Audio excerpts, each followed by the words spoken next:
कोल्हान में आदिवासियों पर लाठीचार्ज के बाद भाजपा और झारखंड मुक्ति मोर्चा में तपिश बढ़ती जा रही है। अब चंपाई सोरेन का झारखंड मुक्ति मोर्चा के कार्यकर्ताओं ने विरोध कर दिया और साफ तौर पर चाईबासा में शव यात्रा निकाली और इसके बाद अंतिम संस्कार भी करते हुए विरोध जताया और साफ तौर पर कह दिया कि अब भाजपा के षड्यंत्र के आगे आदिवासी नहीं फंसने वाले हैं। भाजपा के कई नेता हैं जिनके इशारे पर कोल्हान को और चाईबासा को अशांत करने की कोशिश की जा रही है। बता दें कि चाईबासा में घंटाघर चौक से शव यात्रा निकली जो पोस्ट ऑफिस चौक पर पहुंची, जमकर नारेबाजी हुई और पुतला दहन कर अंतिम संस्कार कर दिया गया और सांकेतिक रूप से बता दिया गया कि कोल्हान की धरती कैसे भाजपा के खिलाफ आवाज बुलंद करेगी। बता दें कि पूर्व से झारखंड मुक्ति मोर्चा के जिला कमेटी के द्वारा यह कार्यक्रम आयोजित किया गया था और साफ तौर पर पश्चिमी सिंहभूम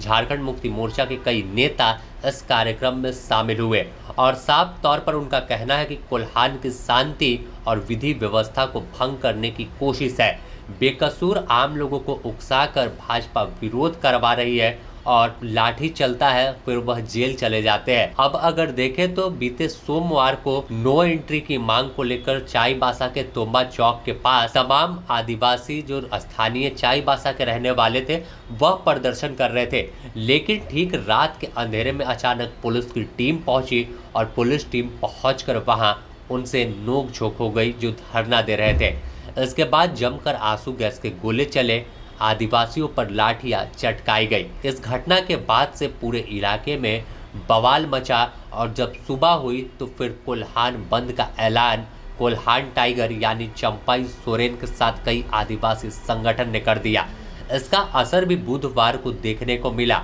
तमाम दुकानें चाईबासा में बंद रही, सड़क पर भाजपा कार्यकर्ता उतर गए और इशारा कर दिया कि अब कोल्हान में लोगों को दबाने की कोशिश हो रही है। इसी बीच पूर्व मुख्यमंत्री मधु कोड़ा के साथ भी पश्चिमी सिंहभूम के उपायुक्त की नोक-झोंक हुई, जिसका वीडियो भी सामने आया और कहा कि ये जंगल से नहीं आए हैं, अपने हक अधिकार और मांग करने आए हैं, इनकी बात नहीं सुनोगे तो कौन सुनेगा। और ठीक अब गुरुवार को झारखंड मुक्ति मोर्चा ने बवाल मचाया और सड़क पर उतरकर झारखंड मुक्ति मोर्चा ने निशाने पर चंपाई सोरेन को ले लिया और कह दिया कि यह भड़काने की कोशिश कर रहे हैं। अगर बात पूरे इस घटनाक्रम की कर ले तो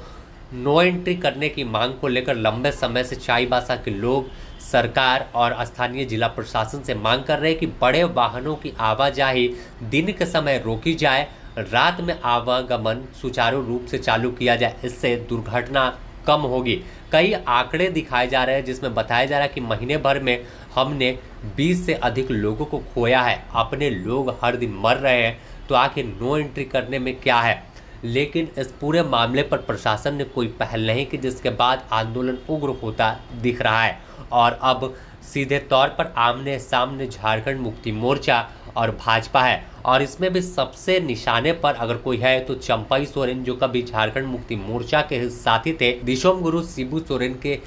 चेला माने जाते हैं और अब झारखंड मुक्ति मोर्चा के तमाम नेता इन्हें ही आदिवासियों का विरोधी बताते हुए आदिवासियों को उकसाने के मामले में आरोप लगाते हुए अब टारगेट कर उनका ही शव यात्रा निकाल रहे हैं। अब साफ है कि यहाँ कोल्हान फिलहाल तो झारखंड के राजनीति का सेंटर पॉइंट बनने वाला है और आने वाले दिनों में और भी यह राजनीतिक तपिश बढ़ती हुई दिखेगी। पहला मामला अगर देखें कारण राजनीतिक तपिश बढ़ने का तो घाटशिला में उपचुनाव हो रहा है जो इसी कोल्हान में है और दूसरा चाईबासा में आदिवासियों पर लाठीचार्ज का मामला पूरी तरह से गर्म हो रहा है और माहौल फिलहाल आपस में आदिवासियों पर सीमित है कि आदिवासी पर कोई कह रहा है कि पुलिस लाठीचार्ज कर रही है, दबाने की कोशिश कर रहा है, तो कुछ लोग इसका